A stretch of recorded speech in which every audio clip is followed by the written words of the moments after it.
Assalamualaikum warahmatullahi wabarakatuh. Kami dari kelompok 3 presentasi sejarah tentang peristiwa Rengas Dengklok kelas 11 IPA 5 sesi 2. Peristiwa Rengas Dengklok. Peristiwa ini sangat sakral karena sebagai awal dari sebuah usaha yang begitu panjang, perjuangan yang terus-menerus menaruh harapan. Dari sudut kota kecil Rengas Dengklok ini proklamasi bisa terlaksana. Aktivis yang mendengar berita tersebut ialah Sultan Syahrir atau golongan muda. Latar belakang peristiwa Rengas Dengklok terjadi ketika aktivis pergerakan mendengar kabar bom atom yang dijatuhkan sekutu di Hiroshima dan Nagasaki, Jepang. Saat itu Indonesia masih dijajah Jepang. Peristiwa bom atom itu terjadi tanggal 6 Agustus 1945.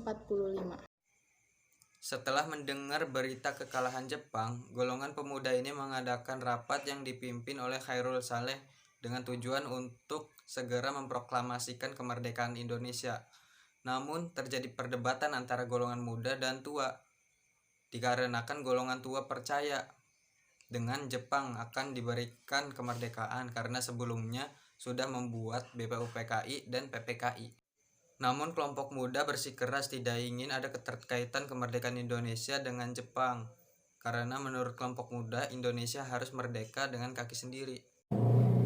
Akibat dari perdebatan kedua kelompok ini, akhirnya Bung Karno dan Bung Hatta mau tidak mau harus diungsikan ke Rengas Dengklok pada tanggal 16 Agustus pukul 4.30 waktu subuh oleh golongan muda karena supaya tidak terhasut oleh golongan tua dan golongan Jepang supaya cepat-cepat memproklamasikan kemerdekaan Indonesia.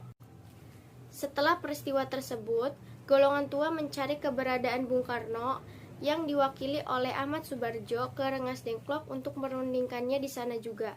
Tetapi terjadi perdebatan antara Ahmad Subarjo dan golongan tua. Ahmad Subarjo mengatakan akan menjadikan nyawanya sebagai jaminan untuk Bung Karno dan berjanji akan segera memproklamasikan kemerdekaan Indonesia. Dan setelah itu Bung Karno dan Bung Hatta dibawa kembali ke Jakarta. Setelah dijemput oleh Ahmad Subarjo, Bung Karno datang kembali ke Jakarta sekitar jam setengah 12 malam. Detik-detik kemerdekaan Indonesia terjadi pada bulan Ramadan. Di Jakarta, Bung Karno dan Bung Hatta akhirnya pergi ke rumah Laksamana. Sesuai usulan nama Subarjo, walaupun Laksamana ini orang Jepang, namun Laksamana memilih kedekatan dengan tokoh-tokoh Indonesia dan beliau yang memberi jaminan keselamatan di rumah ini. Mulai disusun kata-kata proklamasi seperti apa dengan alat ketiknya karena Laksamana pada saat itu punya mesin ketik, karena waktu itu Indonesia belum punya mesin ketik.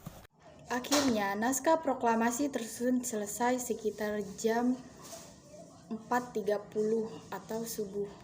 Detik-detik menuju proklamasi kemerdekaan Indonesia sudah dekat karena proklamasi sudah ada dan waktu sudah disepakati, dan proklamasi akan dibacakan sekitar jam 10 pagi hari Jumat. Waktu itu akan dibacakan di rumahnya Bung Karno, Jalan Kebangsaan Timur. Ketika menyiarkan berita tersebut, juga sebenarnya orang-orang Jepang juga waspada, cuma orang-orang Jepang di Indonesia itu pura-pura tidak tahu bahwa Jepang itu sudah kalah dalam Perang Dunia Kedua.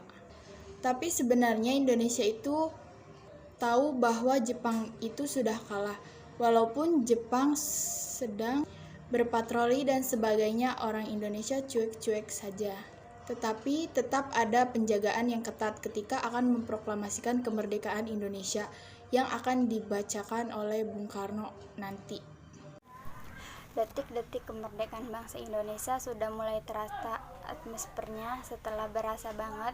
Pada hari, orang-orang yang ada di sekitar rumah Bung Karno semuanya berkumpul untuk menyaksikan hari bersejarah bagi mereka yang mereka tunggu-tunggu selama 350 tahun, bagaimana sebagai bangsa yang merdeka untuk pertama kalinya. Pada saat itu pengibaran bendera akan dilakukan oleh Suhud dan dibantu oleh Latif Hendraningrat, dan bendera Indonesia itu dijahit oleh Ibu Fatmawati, yaitu istri dari Bung Karno. Upacara pertama kali bangsa Indonesia berjalan sangat dramatis, sangat berlinang air mata, dan sangat ditunggu momen tersebut. Ketika bendera merah putih itu naik sedikit demi sedikit, tanpa dikomandoi, tanpa ada aba-aba, rakyat Indonesia mulai mengangkat tangannya sambil menyanyikan lagu Indonesia Raya. Di detik itu Indonesia merdeka dengan bendera berwarna merah putih sebagai saksi dari sebuah perjuangan yang sangat panjang 350 tahun, dan di detik itu Indonesia benar-benar menjadi negara seutuhnya merdeka. Sekian presentasi dari kelompok kami, kurang lebihnya mohon maaf. Wassalamualaikum warahmatullahi wabarakatuh.